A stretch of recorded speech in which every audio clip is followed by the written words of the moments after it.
How to make a collaborative playlist on Spotify. If you want to make a collaborative playlist on Spotify, it is very simple to do so. Launch a Spotify app, and this feature is only available for premium users, by the way. And once you've launched the Spotify app, just navigate to the Your Playlist option, where you'll be able to navigate to a certain playlist. So go to a certain playlist where you want to invite someone as a collaborator, and what you have to do is tap on the three dots right next to it, or you can tap on the plus icon in the profile icon. So either way, you can either tap the three dots, scroll down and select this option called Invite Collaborators option.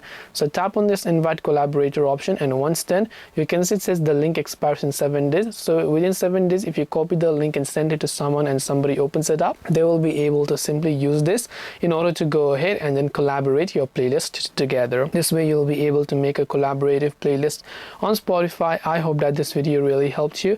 If you have got any further questions, queries or doubts, feel free to also leave them down in the comment section below. As always, thank you very much for watching till the end of this tutorial, and see you soon as always in our next video.